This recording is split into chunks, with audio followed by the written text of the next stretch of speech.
ব্রেইনের দুইটা সাইড আছে, দুইটা সাইড।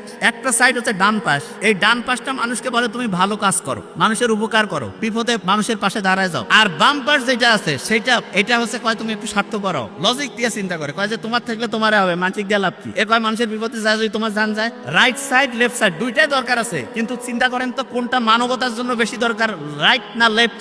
রাইট। অন্যের বিপদে আগায় যাওয়া, মানুষকে হেল্প করা, এটা সবচেয়ে রাইটের কাজ। এবং দেখেন আল্লাহ যে বলছে মানুষকে আমি ডানপন্থী করে বানাইছি, ব্রেইনের দেখেন ডানপন্থী, যদিও ব্রেইনের ডান পাশটা শরীরের বাম পাশ, বাম পাশটা শরীরের ডান পাশ নিয়ন্ত্রণ করে, কিন্তু এটা ইন্টারেস্টিং। এবং দেখেন যে আছে এখানে কেউ কি আছেন যমজ ভাই বোন আছেন, যমজ ভাই বোন, যমজ যদি কেউ থাকে দেখবেন যে যমজ ভাই বোনদের কিন্তু চেহারা সেম হইতে পারে, সেম, এমনকি ডিএনএ যে আছে সেটাও সেম হইতে পারে, কিন্তু ফিঙ্গারপ্রিন্ট সেম হবে না। এই পৃথিবীতে আদম আলাইহিস সালাম থেকে যত মানুষ আসছে তার মধ্যে কোনো মানুষের একজনের সাথে আরেকজনের ফিঙ্গারপ্রিন্ট মিলবে না। আল্লাহ কিন্তু কোরআনে বলছে যে আমি তোমার আঙ্গুলের ডগা পর্যন্ত পুনর্বিন্যস্ত করতে পারি। আল্লাহ কিন্তু কয়নি ডিএনএ আরএনএ এগুলোর কিছু কথা বলেনি, আঙ্গুলের ডগার কথা বলেছে। স্টুডেন্ট যদি অসাধারণ হইতে চায় তাহলে ইসলামের যে মূল কালচারটা মুহাম্মদ সাল্লাল্লাহু আলাইহি ওয়াসাল্লাম যেটা বলছে এশার নামাজের পরে ঘুমায় যাও, এটা হচ্ছে সবচেয়ে সেরা। কারণ রাত 10টা থেকে ভোর 4টা-5টা এই সময় যে ঘুমটা হয় প্রত্যেক ঘন্টায় অন্য সময়ের 2 গুণ থেকে 3 গুণ বেশি রিসার্চ হয় ব্রেইনটা, এবং ওই সময় আমাদের শরীরের রোগ প্রতিরোধ ব্যবস্থাটা বাড়ে। আর যেই রুমে আপনার সন্তানকে রাখবেন সেই রুমে একটু গাছ লাগাবেন, এবং পারলে জানালা দিয়ে গাছ দেখা যায় এরকম ব্যবস্থা রাখবেন। তাহলে কি হবে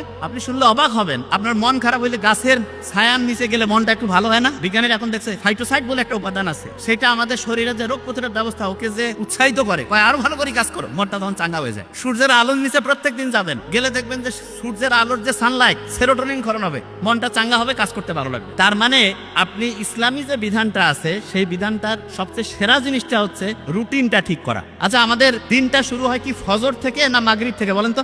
দিনটা শুরু কখন? দিন মাগরিব। দেখেন ইসলাম যে সেরা তার শেষ উদাহরণটা দিয়ে শেষ করছি।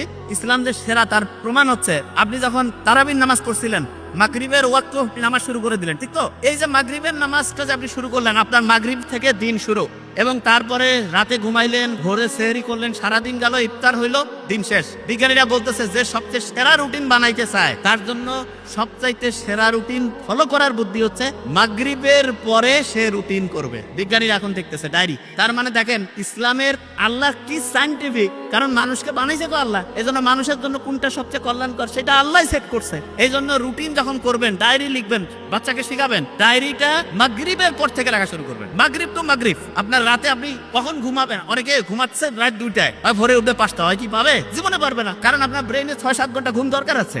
এই কারণে আপনি মাগরিবে রুটিন করে ফেললেন যে আমি 10টার মধ্যে ঘুমায় যাবো, ভোর 4টা-5টায় উঠবো, উঠে একটু পড়াশোনা করব, তারপরে দিনে একটু সূর্যের নিচে হাঁটাহাঁটি করবো, বুক ভরে শ্বাস নিবো, ছাড়বো, এবং সব সময় 2টা কাজ করবেন।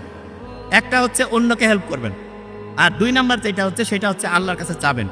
বিজ্ঞানীরা দেখছে 2টা কাজ কেউ যদি করে, লাস্ট 2টা কথা, একটা হচ্ছে কেউ যদি সবসময় অন্যকে বিপদে হেল্প করে, আর যদি কেউ হচ্ছে রেগুলার প্রেয়ার করে, তাহলে তার ডিপ্রেশন, অ্যাংজাইটি এগুলোর কারণে মৃত্যুর যে সম্ভাবনা 30% থেকে কমতে কমতে কমতে 0% হয়ে যাবে। তো আমরা আশা করি প্রত্যেকে ইসলামের নিয়মগুলো মানবো এবং অসাধারণ জীবন ব্যবস্থার মধ্যে চলে যাব। Thank you so much. আসসালামু আলাইকুম।